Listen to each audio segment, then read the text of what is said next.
Wesh la famille, j'espère que vous allez bien. On se capte les gars pour une nouvelle vidéo. Et la vidéo d'aujourd'hui, elle est trop marrante. Parce qu'en fait, vous l'avez vu dans le titre, il y a eu une énorme rumeur qui a circulé à cause d'un compte super connu sur MrBeast. Vous allez voir que ce compte s'est fait avoir. Pour ceux qui connaissent, qu'ils ont la ref, quand vous avez vu la miniature, vous avez direct capté. Mais moi, par exemple, j'étais pas au courant. Donc je vais vous l'expliquer qu'est-ce qui s'est passé par rapport à MrBeast. Vous allez être mort de rire. Mais comme du coup, les gars, c'est un Zap Actu. On va parler d'autres actus, bien sûr, avant. D'autres actus que j'ai vus. Déjà, dans un premier temps, on va parler de Gims et de Booba. Alors, j'étais pas du tout au courant, mais il y a un énorme clash entre les deux. Depuis la nuit des temps, les deux se fight. Voilà, les deux se détestent. Et c'est tout le temps, bien sûr, Booba qui n'enterre jamais la hache de guerre et qui est tout le temps là à titiller. Et c'est rare. C'est rare que Gims réponde. Mais là, récemment, il a répondu. Et du coup, en fait, je vais pas vous résumer tout le clash parce que ça sert à rien. Ça sert à rien. Mais je vais vous dire à peu près ce qui s'est dit dans les grandes lignes. En gros, Gims a eu la haine contre Booba parce que Booba le critique, etc. Et en fait, Gims a répondu et il a dit déjà que tous ceux qui sont signés chez Booba, donc dans son label 9 de I, donc SDM, etc., il a dit qu'il va pas rigoler avec eux. Bon, on sait que Gims, il a d'énormes contacts, donc on sait que c'est pas à prendre à la légère. De l'autre côté, Gims a annulé un concert de Booba, enfin un showcase de Booba. D'ailleurs, il a fait une vidéo, hein, donc je vous mets la vidéo de Gims qui en parle. Alors oui, j'ai décidé d'annuler la présence de Winnie au Diafa. Parce que déjà, je trouvais que c'était leur sujet. Et bon, ils n'avaient pas toutes les infos sur Winnie. Donc là, maintenant, ils savent que c'est quelqu'un qui insulte constamment la religion musulmane, les Marocains, bref. Ils n'étaient pas au courant, donc ils ont dit clairement, il n'est pas avec nous, qu'il se mette sur le côté.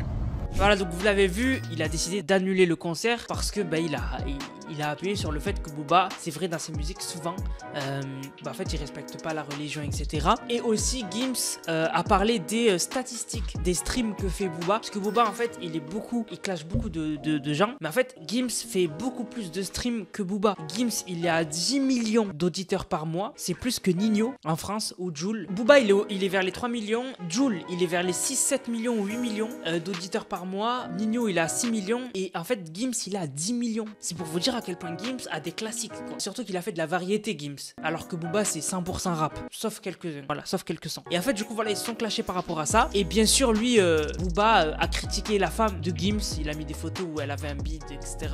Voilà, donc un gros clash. Mais moi ce qui m'a choqué c'est que c'est rare que Gims réponde, là il a répondu. Donc voilà, un éternel clash entre les deux. De toute façon moi je parle même plus de rap, etc. Je me suis diversifié parce que si tu commences à tout le temps parler de rap et tout, ça commence à être chiant parce qu'il y a tout le temps des problèmes entre les rappeurs. Maintenant les gars, on va parler de Squid Game. Alors j'étais pas au courant, enfin j'en avais entendu parler mais j'ai pas regardé. Netflix a fait Squid Game en télé-réalité. En gros, ils ont recréé Squid Game dans la vie réelle avec des gens qu'ils ont pioché pour concourir. Squid Game, vous connaissez c'est quoi, je vais pas vous résumer. Déjà moi j'avais pas compris la décision de Netflix de faire Squid Game en réel, puisque ça a déjà été fait. Ça a été fait par MrBeast, le numéro 1 au monde sur YouTube. D'ailleurs sa vidéo a fait 1 demi-milliard de vues. Donc moi j'ai pas compris quand j'ai vu Netflix qui a annoncé qu'ils allaient faire Squid Game en réel. Je me suis dit mais pourquoi ils font Squid Game en réel alors que genre ça a déjà été fait par MrBeast et il a fait énormément de vues. Et en fait là ce qui se passe c'est qu'en gros tous ceux qui ont participé à l'émission, enfin à la télé-réalité donc Squid Game, et ben en fait il y en a beaucoup qui se plaignent parce qu'en fait il y en a qui ont dit que la sécurité n'était pas vraiment bien gérée. Et en gros même il y a eu un cabinet d'avocats qui a été contacté par les plaignants, donc ceux qui ont participé qui se plaignent. Et en gros le cabinet d'avocats ils ont pris la parole et en fait ils ont dit que dans le premier épisode, imaginons, donc l'épisode du 1, 2, 3 soleil j'imagine, et ben en fait l'environnement était stressant et froid, genre ils avaient froid, il faisait pas chaud quoi. Enfin, logique, mais en gros c'était pas climatisé et tout tu vois. Donc du coup ils sont plaints de ça. Alors là je cite, ils ont dit c'était comme une zone de guerre, les gens étaient transportés par les secours mais nous ne pouvions rien dire, si vous parlez alors que vous êtes dehors. Voilà, en gros tu pouvais pas parler, enfin après peut-être qu'ils voulaient pas parler pour pas qu'il y ait d'alliance ou quoi tu vois. Enfin bref, après d'alliance dans 1, 2, 3 soleil c'est un peu bizarre, mais bon voilà, il y a eu beaucoup de plaintes. Donc ils ont dit aussi, je cite, ils ont subi des blessures telles que de l'hypothermie et des lésions nerveuses en raison de mauvaises normes d'hygiène et de sécurité sur le plateau. C'est un truc de ouf. Alors de leur côté, Netflix bien sûr, ils ont dit que non, c'est faux. Ils ont dit le bien-être et la sécurité sont évidemment une priorité pour nous et nous avons pris les mesures appropriées pour prendre soin des gens. Du coup, on verra où ça va aller, mais en tout cas, voilà. Pour moi, c'est une erreur. Ils auraient pas dû recréer Squid Game alors que ça a été fait par MrBeast. Enfin, je trouve ça un peu débile. Bah voilà, mais bon, après Netflix, ils se sont peut-être dit, on va surfer sur le buzz de Squid Game et peut-être que on va le faire mieux que MrBeast. Donc voilà. Alors maintenant les gars, je vais vous poser une question.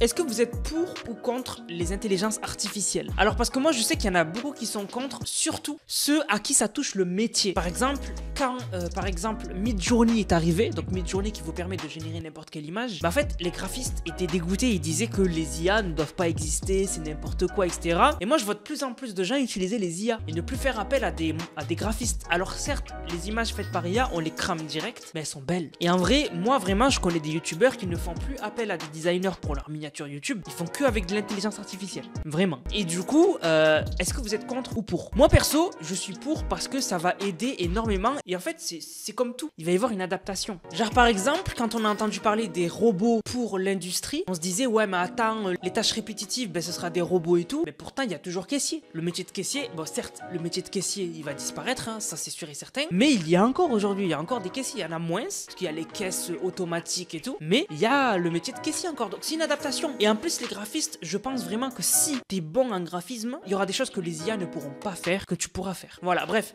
Moi, je suis pour, vraiment. J'allais dire contre. Et en fait, là par contre, un truc où je suis un peu mitigé, c'est les IA de musique. Et en fait, carrément créer des personnalités de rappeuses, enfin de chanteuses, avec une IA. On a par exemple une IA qui a été créée, où en fait c'est une femme. Ils lui ont créé un visage, une personnalité, une voix, et elle a même sorti son premier son. Et sur Twitter, ça a créé un tollé, ça a été vu 7,5 millions de fois, ça a créé un tollé, les gens ils ont dit mais qu'est-ce que c'est que c'est nul, c'est pas beau, ça n'a rien à faire, arrêtez, etc.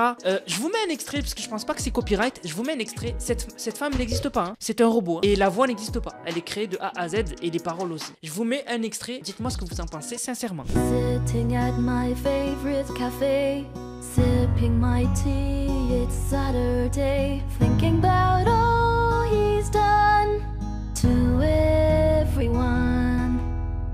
This town is full of broken dreams, shattered hopes and silent screams. Somebody please help me. Je vous dis la vérité, c'est super beau. C'est super beau en fait, parce que c'est une IA, c'est un robot, il va faire parfaitement les notes, etc. Et en fait, même les artistes aujourd'hui utilisent des algorithmes, ils utilisent des logiciels. Et en vrai, je me dis, est-ce que dans le futur, on n'aurait pas des chanteuses qui n'existent pas, qui sortiraient des albums? Moi, ça m'étonnerait pas. Franchement, moi, ça m'étonnerait pas que le futur du métier de chanteur, de rappeur ou quoi, ce soit des IA. Hein. Ça m'étonnerait pas, moi, que dans les prochaines années, on ait des rappeurs IA qui pop et que les gens adorent et écouter, qui font des streams de ouf. Hein. Genre, qui font des streams en mode, tu sais, qui sont écoutés sur les plateformes de musique. Ça m'étonnerait pas, vraiment. Parce qu'en plus, tu pourras leur créer une personnalité parfaite, ils seront beaux, tu vois. Ça veut rien dire d'être beau ou pas beau, mais quand même, la première impression, il y a beaucoup de gens qui vont par exemple suivre des rappeuses parce qu'elles ont des attraits physiques. Par exemple, Ice Spice, il y a beaucoup de gens qui la suivent parce qu'elle a un gros spice.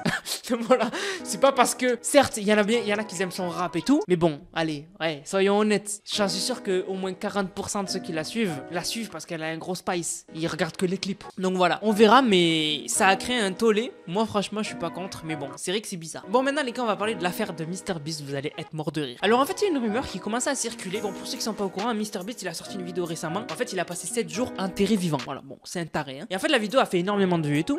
Comme d'habitude, c'est MrBeast. Et en gros, ce qui s'est passé, c'est que du jour au lendemain, on a un compte qui s'appelle Drama Alert sur Twitter qui parle, comme son nom l'indique, de drama. En gros, dès qu'il y a un gros drama, un buzz, ben, il en parle. Et en fait, il a 253 000 abonnés, mais à la base, c'est une chaîne YouTube qui est très suivie. Et en fait, il poste en fait un screen d'un blog, donc de Reddit, où en fait, il y a un mec qui dit comment je pense que MrBeast a fake sa dernière vidéo. Et en fait, on voit que il met MrBeast, un ventilateur, de l'air, et en gros, un schéma de comment MrBeast aurait fake sa vidéo, qu'en gros, il n'était pas vraiment enterré, mais en fait, il y avait du vide devant lui, en gros. Il n'était pas enterré, il n'y avait pas de la terre sur lui. Le mec, donc, poste ça, et comme c'est un compte très suivi, ça a fait le buzz. Ça a été vu 6,1 millions de fois. Le mec a lancé une rumeur tout seul. Et en fait, il a même carrément mis la conversation des mecs qui disaient sur le blog que MrBeast avait fake sa vidéo. En fait, il s'est fait avoir. C'est des mecs qui trollaient. En fait, ce schéma-là, c'est un schéma qui avait été créé à l'époque pour un truc rien à voir. En gros, à l'époque, donc c'était en 2003, il y avait une opération qui avait été faite par l'armée américaine pour attraper Saddam. Je le dis pas en entier, vous savez de qui je parle. Et en fait, en gros, lors de cette opération, ils ont trouvé qu'en fait, Saddam, en fait, il avait mis de la terre genre il avait caché un trou en fait où il avait mis de la terre par-dessus et tout, et lui en fait il était allongé au fond comme le schéma, il était caché comme le schéma, voilà. Et entrance en gros c'est l'entrée, donc c'est au niveau du sol, et lui il était à 6 pieds sous terre, il était à 6 pieds sous terre avec voilà, tout un système comme vous voyez sur le schéma pour pas qu'on le trouve. En gros, le mec s'était enterré vivant pour pas qu'on le trouve. Mais ils l'ont trouvé. Et du coup, la BBC, à l'époque, en 2003, ils avaient fait ce schéma. C'est eux qui l'ont fait. Hein. C'est pas un enfant de 2 ans. C'est la BBC qui l'avait fait en 2003 et ils l'avaient montré à la télé. En fait, quand ils se sont rendus compte que c'était un peu ridicule comme schéma, ils en ont fait un autre que je vous mets, où là, c'est en 3D, c'est mieux. On comprend mieux comment s'était caché Saddam à l'époque de cette opération de l'armée américaine. Sauf que le premier schéma, ben, les gens, ça les a fait rire, il est resté. Et en fait, c'est devenu un mime. En fait, les gens, ils disaient, imaginons, moi, quand mon patron me cherche, eh ben, il mettait ce schéma où il mettait moi 6 pieds sous terre, en mode je me cache. Ou encore, il y a ce schéma, pour ceux qui ont déjà joué à Minecraft, vous avez compris la ref. En fait, c'est devenu un mime. En gros, les gens, ils prenaient cette image-là et il a tourné en des blagues, tu vois. Et en fait, là, le mec qui a parlé de MrBeast, en gros, il a fait une blague. C'était une blague à la base. Il a dit, moi, je pense que MrBeast, il a fake sa vidéo comme ça, mais c'était une blague. C'était pour faire référence à ce mime. Et le compte ne l'a pas vu. Même moi, je vous jure que moi, sans cette histoire, je me serais fait avoir. Je me serais dit, ah, mais il pense vraiment que MrBeast a fake sa vidéo.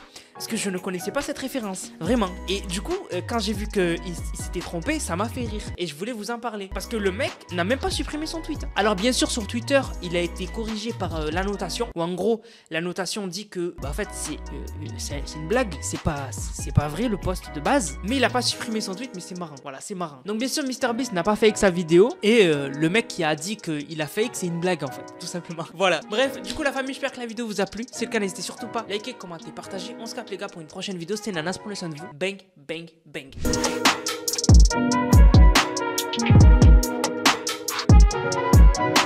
Thank you.